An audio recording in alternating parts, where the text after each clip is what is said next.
আসলে আজকে মনটা বেশ একটা ভালো নেই, কারণ আমার খালামণির একমাত্র মেয়ে, ওই মেয়ের একটা রোগ আছে, সেটা হচ্ছে নির্কি ব্যারাম। এটা আমার খালামণির একমাত্র মেয়ে, তার এই একটা রোগ আছে, জন্মের পর থেকে তার নির্কি ব্যারাম। তো আজকে সেই নির্কি ব্যারাম হঠাৎ করে তার উঠে সে মারা গেছে। তো আমার এই খালামণির প্রায় 15 বছর পর এই মেয়েটা হওয়ার পর সে ইন্টার ফার্স্ট ইয়ারে উঠছে এই বছর।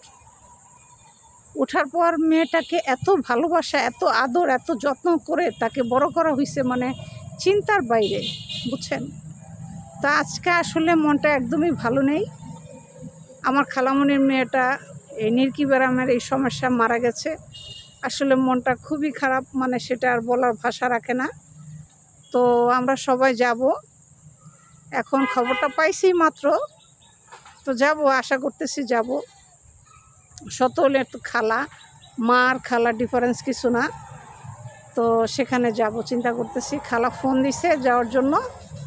একটা মেয়ে আমার, আবার ওই খালামণির অনেক সয় সম্পত্তি, ঠিক আছে। আমার মারা 2টা বোনই, আমার মা আর আমার খালামণি। তো আমার মার ঘরে আমরা হচ্ছি 5 ভাই বোন, আর আমার খালামণির ঘরে মাত্র এই একটা মেয়ে। বহু বছর পর হয়েছে, বহু বছর, অনেক সাধনার পর এই মেয়েটা হয়েছিল, যাওয়া হয়েছে। কিন্তু তারপরও আল্লাহ বিশাল বড় একটা রোগ দিয়ে তাকে পাঠাইছে। মেয়েটা নির্কি ব্যারামের সমস্যা ছিল আমার বোনের, খালাতো বোনের। তো আবার সে একটা ছেলের সাথে প্রেমও করতো।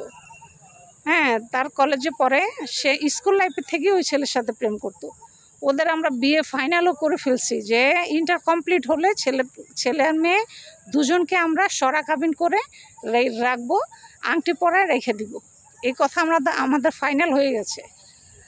তো এখন দুর্ভাগা, কিছু করার নেই, ভাগ্যে নেই, ছেলেরও ভাগ্যে নেই, আর আমার খালামণিরও কপালে মেয়েটা নেই।